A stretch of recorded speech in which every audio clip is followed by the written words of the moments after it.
Are you about that? Yeah.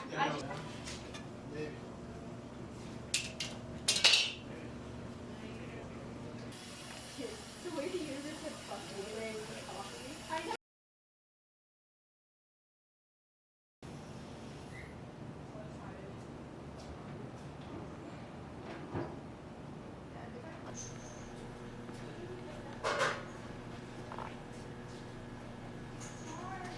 I have it all at home. Kind of just went around. I know you did, but why don't you wait until it happens first? Feeling flat, but this is gonna be way faster. This is gonna maybe take 5 total, which is fine. So let's like get that one off. Start rerunning it. Okay. Then start happening. Where? Like here. I kind of just tried to smooth it over. Okay. But like you can see the cracks in there. Okay, stop. Okay, I go back. Oh, okay. Is that your signature or I love, you know what? He might be my new favorite. Oh, he's super. I don't think it was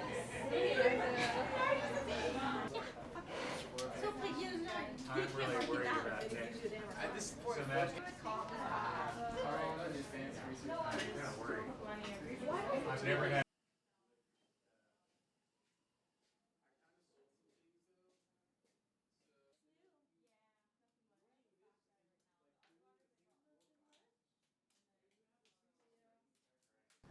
Really round in the middle, back in the top, and a little bit of a collar on a lip is a traditional shape of one, okay? I'm gonna start out with this B-mix here. I really encourage you to, if you're starting pieces of clay like this, to get it moving. This is kind of stiff clay, and I'm gonna just do a little bit of wedging here just by banging it out on the table first to get it into a circular sort of form here, okay? And a casserole dish being a wider form that I'll be throwing on bats attached to the wheel, and it's a wider lidded form. The hard part sometimes is judging how much clay you'll need for the lid. So if I have this much for the base, I think that a couple pounds is what you'll need for the lid. This is one of the hardest parts, is giving yourself enough clay to work with for the width of your piece. In fact, I probably was a little bit generous here. This would probably be too much, but it's better to have too much clay for making the lid than not have enough, so because you start bringing it out, it'll just end up being too thin, and you're gonna push it to try and get it the width you want, and you might run out of clay, so it's better to have something you can cut off. I'll start to wedge this too, just to have it ready. When you're centering bigger blocks of clay, this is pretty firm clay, which is why it'll throw nice and thin, but it will take a little more work, and sometimes I'll take my whole hand and wrist in here to bring this clay up the center, okay?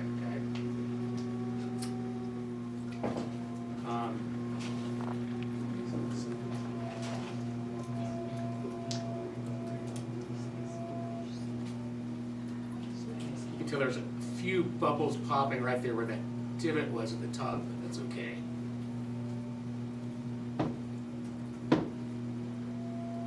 Same as before, when you're doing larger pieces of clay, you're going to open the top.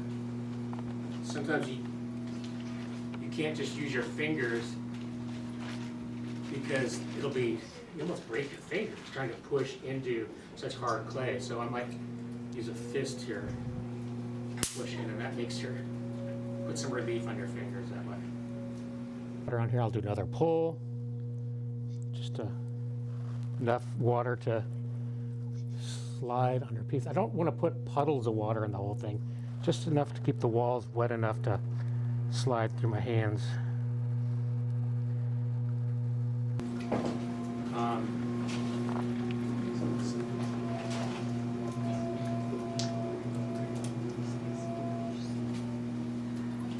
You can tell there's a few bubbles popping right there where that divot was at the top, but that's okay. I think that's one of the big things is learning not to panic about certain things when things are really recognizing when things are going wrong versus when you just thinking they're going wrong. So anyway, here we go again. Another pass with 2 ribs.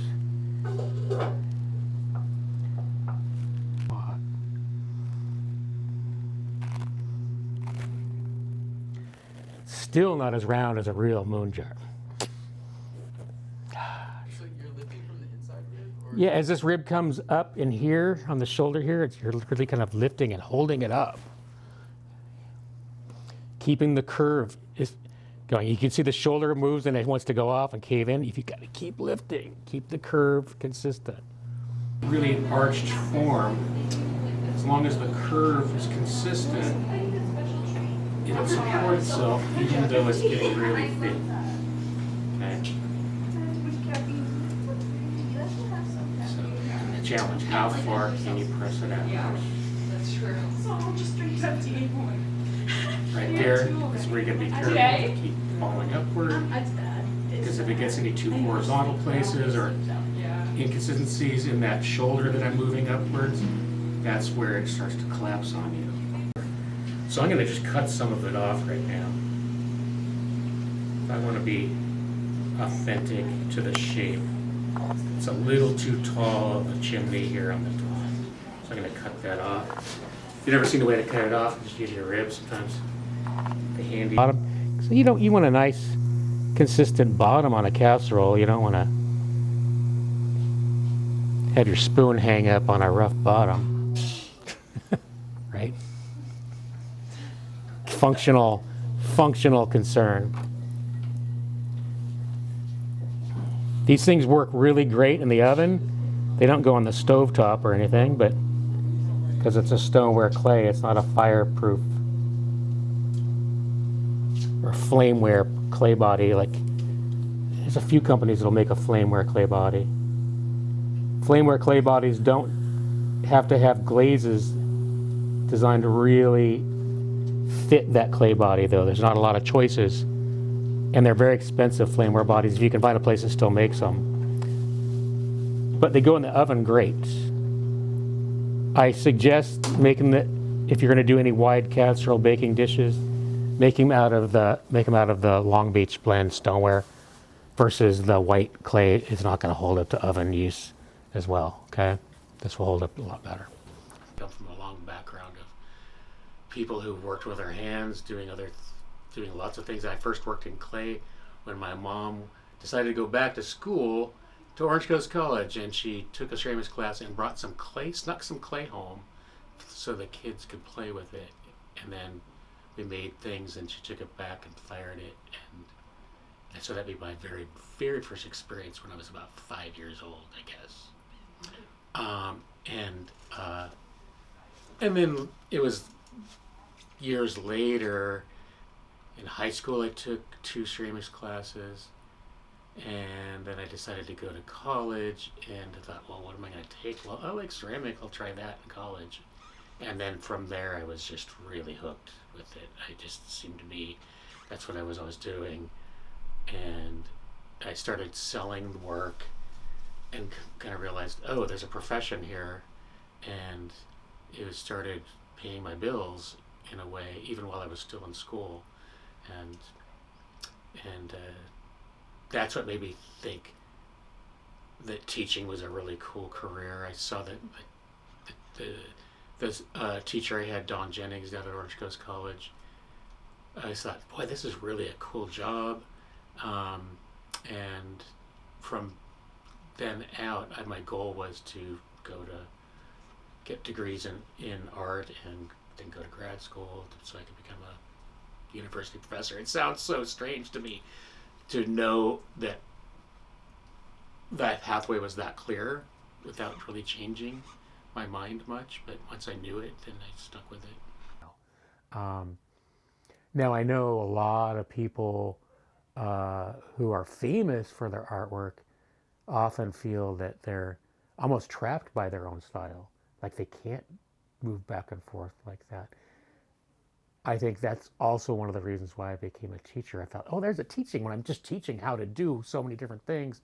Then I can just move around, I'll try new things, and I don't have to owe a gallery a constant style of work as much. Although, you know, I doubt that's could be a downfall for me too, because a gallery might want me for a certain series of work I've done, but they won't like all my work, you know.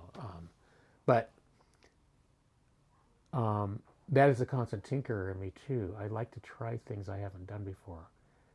I didn't set out to go, oh, there's the style, I only like that. I'm never going to like anything else, and that's who I am exactly.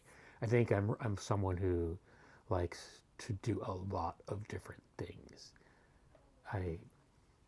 So I was a musician for a while, you know, in college. At first, when I first went to college, I was a music major, and I really liked improvisational jazz, and I found ways that way of thinking about that medium really plugged into an improvisational way of thinking about clay, and I suppose, especially when I'm going into classical training in music and getting those frowns from the teachers I had when I would play things the way I wanted to, and I didn't get that when I took art classes. They encouraged that. I went, okay, I'm finding a comfort zone here in art more than I was finding it as a music major.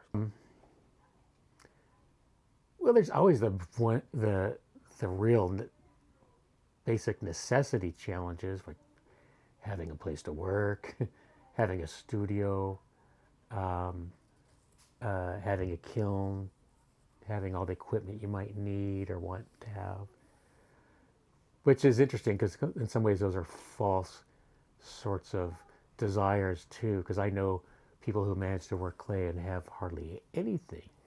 And they, like the person you might be going to look at, a person who just digs up their own clay and doesn't have a really fancy technical studio and is still able to have a ceramics practice, versus a person like me who wants to make large sculpture and needs a big kiln and needs that place to make those things.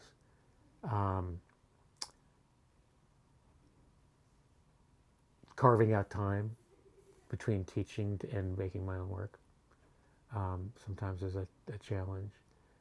There's going to be definitely some challenges in the future as we move to electric means of firing our work more than using fossil fuels and burning gas kilns to do it. There's going to be probably a time when we won't be able to do that anymore, and it will change the way ceramics is. Ceramics over the history has used a wide variety of different fuels. In fact, England almost choked themselves to death because they had so many ceramic kilns firing on coal, and it was just the dirtiest possible fuel you can be using, and they managed to get rid of that. And I grew up in an era when we thought, oh, clean natural gas was the cleanest thing we thought of, and there's kilns constantly being used all over the place still for doing that. Electric kilns have limitations. They can't make big work so well because they are limited in size. So there's going to be some, I think, new challenges. I've thought about ways maybe to design hybrid kilns, electric and maybe hydrogen-powered kilns or stuff. Some big factories are already dabbling in those technologies, but it's going to be interesting to see how ceramics fits into lowering our carbon footprint, because it does leave a carbon footprint. And there seems to be some tendency for me to do things that are kind of hard to do with your hands. And when you succeed, that is a reward. And that's one of the things they found later too in brain chemistry, that reward system is what creates dopamine and makes us feel good. I think that's where the therapeutic part of creativity comes into the whole act too. Yeah. A lot of people say, oh, I just do art for therapy. I go, well, it's not in the syllabus. You're not here for that. But if you get it, that's great. If you get some therapy for working in clay, good. But I suppose that's what one of the things that keeps me going too. So maybe it keeps me a little sane, it keeps you happy. Yeah. Yeah.